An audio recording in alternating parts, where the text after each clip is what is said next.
okay at the back? Cheap laugh, I'll take it. So, some of you are probably thinking, I can't understand a single word this guy is saying. Well, joke's on you. I don't know what the fuck you're saying half the time either. So, I am in fact from Cornwall, and with that, my sex appeal is less Jack Sparrow and more Samwise Gamgee. I am told I often sound like a pirate though. Why are pirates pirates? Because they are!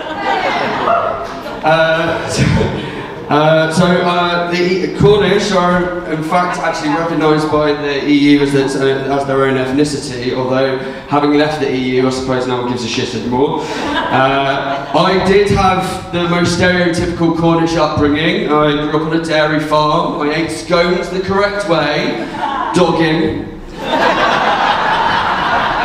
Needless to say, my dad's life was the embodiment of the phrase, same shit, different day.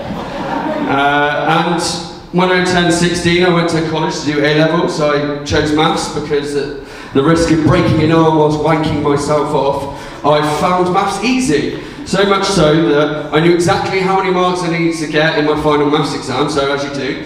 I smoked a massive joint, turned up to the exam, counted my marks, and then fell asleep after 30 minutes. Don't ask me to do a quadratic equation now, though. I chose psychology and sociology because, well, people and society are fascinating. The weed definitely had an impact on my decision at that point. I chose psychology because, you know, as everyone always assumes, you'll be able to analyse and understand people to the point you'll be able to do some Derren Brown shit on them. Not true. And then, you know, as every straight white teenage boy wants, girls. At the age of 16, I had crippling approach anxiety. I used to think, oh no, I'm not going to go talk to her, she's probably not interested anyways. You know, I used to think that psychology would make me like Will Smith in Hitch, smooth as anything, able to pick up any beautiful woman in the room, although without the abuse of Oscar sauce. Luckily, I don't have that problem today. I just get to find out for definite that they don't fancy me. So, the brain is an incredible bit of kit, and one of the things I love about it is, you know, humour is, well, a funny thing. What I mean is laughter comes in from the most unexpected places. You know, pets doing stupid things, people falling over, pushing children into oncoming traffic. So over the last 8 weeks, we've learned about different personas and different types of jokes. For instance, what's the difference between a good joke and a bad joke? Timing! Now, the brain, for all of its incredible functions, I find myself, I get distracted sometimes and I can't concentrate. So much so that the other day I was making Christmas decorations and I wondered, I wonder what it'd be like to dip my testicles in glitter. It's pretty nuts. Now, I also found out that people, you know, don't just think in words and pictures. Some people just think in words. Have we got anyone that thinks in just words in the audience? Now, picture this. So the last thing I want to talk about are dreams.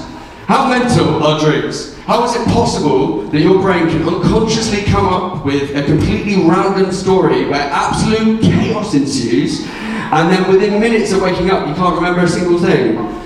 You have different types of dreams, you know. You have regular dreams, nightmares, night terrors, wet dreams. Wet dreams, the only dreams that forces guys to actually change their bed sheets. Took me ages. What's the other thing? Classic. I've been keeping a dream diary over the last 2 years, trying to document as many of these insane stories as possible. I had a dream. Martin Luther King's shouting at me now. You took my line, you prick. So anyways, I had a dream that Santa was the host of the Crystal Maze, and I had to do this challenge. So I fell down from the sky, I'm on this floating block going from side to side, trying to steady myself, and I see over in the plinth there's 2 red baubles I have to pick up and to retrieve. So I steady myself, I land on the platform, I pick up the balls, and I turn around and I see a cleaner with a mop and a bucket whistling like nobody's business, and just completely ruins the dream for me. And so I become incredibly lucid. I wake up with a sudden urge to go to the toilet. So I go, I flick on the light switch, I look down, I look at my bed, they're all covered in glitter. As you can tell, I was pretty testy at this point. This was the second time I've had to change my bed sheets this week. Thank you guys, I've been Jacob Williams. I thought this was going to be